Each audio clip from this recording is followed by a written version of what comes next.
Hey guys, this is Katie's train station. Adam, what are you doing? I'm running trains. There's nothing to run. It's not even plugged in. Nah. Why must you disappoint me? Anyways, what's up guys? Adam Swindell with Swindell Steamworks, and welcome to what to do when your train layout gets evicted from the basement. No, not really. Well, partly true, but in a joking manner. So, as you can see, we are not in the basement anymore. We're actually in the lower garage. So the house is up there. We just relocated all the train stuff, or well, all my O-gauge stuff, all of Katie's O-gauge train stuff, and all her HO down to this garage. And we've expanded the train board.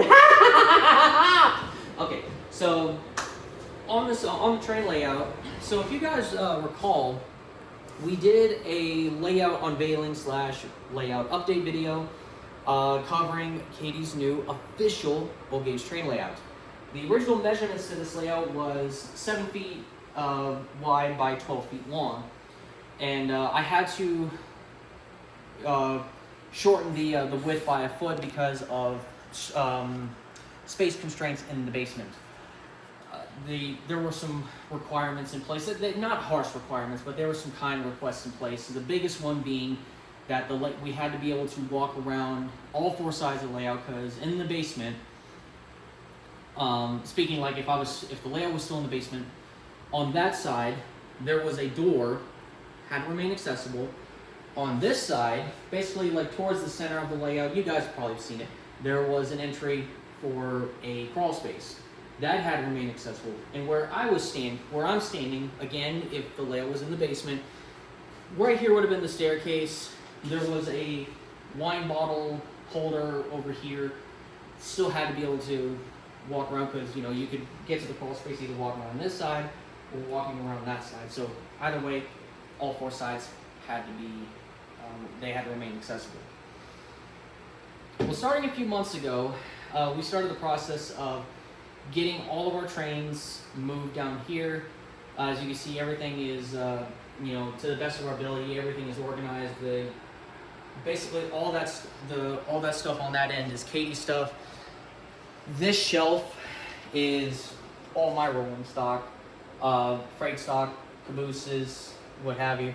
And then over here, the passenger cars are hiding behind here. This is all my locomotives. Yeah, I look at this, I'm like, holy crap, I have this many O-gauge locomotives? There's something wrong with me. Yes, there is. Thank you for noticing. And then once we got everything packed up and boxed up and transferred down here, then came the process of actually tearing the layout apart. We still have the original plywood. It's still in good shape. Yes, it's got holes where we had to drill holes for wires and what have you, but it's still in good shape. It could be used for something. The table frame, as you guys have seen, the table frame still exists, but what I've done is I've added 6-inch extensions on both sides. So there's 2x2s running all the way down, and then they're connected to a piece of 12-foot 1x2. Again, this is speaking for both sides. Now the measurements for the 6-inch gap, this is 3/4 inch, even though it's marketed as 1x2. You guys know the thing with finished wood, nothing is ever the marketed measurement. And then these 2x2s are 5 1/4. And I wanted, because we have this extra space, in fact, this space from that wall to that garage door, and from this wall to right at the other side of this soffit, it's roughly 14 feet, so 14 by 24, a much larger space. Eventually there will be an HO layout in here, sort of where I'm standing, but for now the goal is to get everything affiliated with the O-gauge done first, because we have the train board. Obviously, we've already started with this. But because I added these 6-inch extensions on both sides, because I wanted to utilize full 4x8 sheets of plywood and expand this, have longer trains running, have more trains on the layout, because with the track plan, which will be covered in a future update, there's more track. In fact, we did an inventory earlier today. At the time this is being filmed, I actually did an inventory on all the Fast Track that we own, and there's a fair amount of Fast Track we're going to need to invest in order to achieve the track plan that I've drawn up. And just to give you guys kind of a sneak preview of like some of the pieces that are required. The new track plan now involves two 072 switches, just remote switches, a right hand and a left hand, and a single 060 remote left hand switch. And holy crap, line up Fast Track remote switches for 072 and 060, they're expensive. Well, then again, nobody said that this was a cheap hobby, especially nowadays. So yeah, I've expanded the train board, and honestly, it feels so much bigger. I mean, I've added, you know, if I collectively, if the gap or the expansion is by about this much, by about a foot, and it's just so much bigger. I'm excited. I did all the work yesterday, and it actually went by much faster than I anticipated. I figured this would take me an entire day. We did run into a slight issue, but it was easily fixable. Even with all three of the 4x8 frames bolted and screwed into place, instead of it being a perfect rectangle, which actually I can't use that, instead of it being a perfect rectangle, it was slightly kinked, or kinked over, but well, more like this. And what I had to do was I put one of the sheets of plywood on. Once I got the extensions in, I put a sheet of plywood on, flushed up this end, you know, this corner, or this line, all the way down to this corner. And I found that it was flush on this end, but then you go to this corner here, it's now flush, but it was originally sticking out by this much. So what I had to do was I put a screw in one of the corners, and then I had Katie go to that corner and push it in so I can get this flush. And once she got it flush, I rammed a screw in there to hold it in place. Got that corner done, then we moved on to the next piece. And it was still kinked over slightly, so again, drive a screw here. I think I drove a screw in on that corner too, have her push this over, get this as flush as I possibly can, screw, done. And then by the time we got down to this last sheet of plywood, it was pretty much flush. I didn't even have to have her, I think I had to have her push on this slightly just to make up any little gap. But once we got the three pieces of plywood, or at least the corners of the plywood on, it locked the frames in place. Then went about the process of screwing the plywood down to the extensions and as well as to the original table frame. But over here, this area was a problem. So to give you some back context, these sheets of plywood were purchased on a Friday, June 12th. And yesterday, June 13th, which was when I did all this work, I found that this sheet of plywood had started to banana. It might have been due to the heat and humidity, but these two remained flat. This one was bananaed a little bit, and this side is the smooth side of the OSB. The bottom side is the rough side. Some would say, well, easy, just flip it over, so then you wouldn't have that problem. Well, to those that are possibly saying that, you probably don't have OCD, like I do. It sucks. So what I wound up doing is I actually had to get, well, especially for the screws like this screw and beyond, I had to actually get on the layout, put my weight down to try and flush this down and then punch the screws in. This side came out just fine, but then there's no gap on that seam, but this seam, I couldn't get this to go flush. There was still a major ridge here, and I knew that was going to show up even when I put the Homasode on. So I tried ramming just a crap ton of screws here, and that sort of did something, but there was still a ridge. So I had to do a cardinal sin, and if there's any carpenters who watch this video, I have a feeling once I get done with this, they're going to be commenting, asking for my location, so then they can come and hurt me. I did a cardinal sin. I took a flat tip screwdriver and a hammer and just, lightly tapped and chipped, basically chiseled some of this away, so then even though there's now, you could still feel it in places, there's still a small hump, but it got rid of that ridge. And another thing that I'm going to change on this build versus what I did when I originally built this layout, when I put down the Homoso sheets, I'm not going to do like a Homoso sheet here, laying on one piece of plywood, another one here, another one here. I'm going to take one of the Homoso sheets. I'm going to have it cut in half, lengthwise. There'll be half sheet here, 2 full sheets, and then that final half sheet.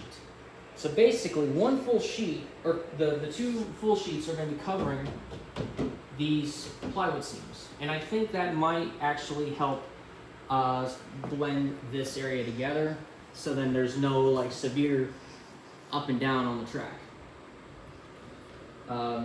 And I'm also going to do it the cheap way because I'm going to do something. This is kind of a cheap cheat, because eventually the day may come where this layout may actually go bye-bye, but hopefully not for a long time. And if that day comes, it's only because either 1, we're moving, or 2, we are now in a place where we can actually rebuild from the ground up and truly have the train layout that we really want. But instead of using adhesive to glue the Homoso down, I am going to use a crap ton of double-sided carpet tape.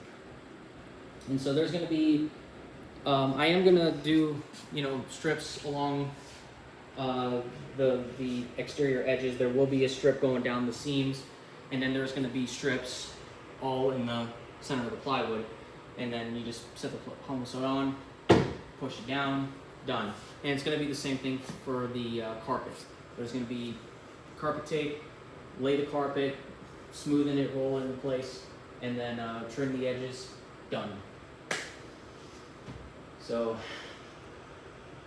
with with these 6-inch extensions and the new plywood, this layout feels significantly larger, and I am very pleased. This is not going to be where the layout sits. I'm only going to have it here so then I have access to all four sides for the work, whether that be the Homoso, the carpet, track, and the wiring. Eventually, it'll probably be this side.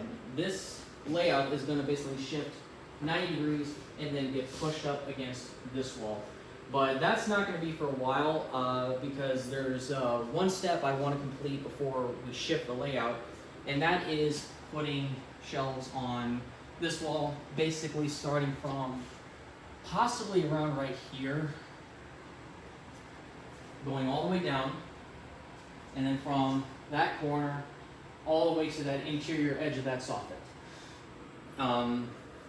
And once we get, and mainly it's going to be for the shelves on here. If I have this side of the layout flush against here, it's going to be kind of difficult to be, putting shelves on. So I want to get all the shelves up, then get the layout shifted. But before I even do shelves, I got some wall work I got to do. I got some holes I got to patch. I got to cut this down, sand it, patch it, paint it. Those ladder hooks, those are going to get relocated to the other side of the soffit. Same thing. Patch the holes, sand them, touch them up with paint, and then I can get started on shelving. Eventually, there will be an HO layout more or less in this area. If I said it already, I'll say it again. We're wanting to get anything affiliated with O-Gauge. We're wanting to get that done first, so then we can have some fun. This hobby is also about running trains, not just building a layout. I don't want to spend my entire life just building a layout and then I die before I even get the chance to run my trains. So yeah, we're going to get the O-Gauge layout done first, including all the shelving, and then once we get everything done with the O-Gauge layout, then we're going to focus on doing some detailing to this room, like adding like the rubber floor mats, the ones that look like the humongous puzzle pieces, because this is bare concrete. I've walked on this barefoot. It's okay for about 10 minutes, then your feet start to hurt. So with the rubber floor pads, you know, we can walk in here barefoot and it's not going to be so hard on our feet. And once that's done, and then we start feeling up to doing the HO layout, then that's when we'll get started, starting with the track plan, start figuring out how we're going to build it, or I should say how I'm going to build it, because I'm the handyman for this. And then just go from there. So anyways, I hope you guys found this video enjoyable. This is what's going on with the train layout. I'm not dead. I'm sorry to disappoint some of you guys. The train collection's still here. I'm sorry for those who were looking to buy. I mean, everything's got a price. You just gotta be willing to pay for it. Oh, you want this B&O Mikado? I paid $1,300 for it. You want it? $5,000. That's how my collection works. That's how her collection works. Oh, you want that PS1 turbine over there? I think she paid what? I think she used to sell that separately. $100. You want it? $1,000. Again, that's how our collection works. Everything's got a price. You just gotta be willing to shell out the money. Anyways, again, I hope you guys enjoyed this video. Stay tuned for some more updates. Probably the next layout update for the O-Gauge layout is probably going to be when we get the homeless oat down, get the carpet on, and then we start working on the track plan, because we're going to try and lay out all the track we have and start figuring out, okay, what sections are we going to buy next in order to fill in the gaps. Because the 2072 switches and the 060 switch are probably going to be the last pieces of track we're going to get because of how expensive they are. Anyways, hope you guys enjoyed this video. Catch you later. See ya, everyone.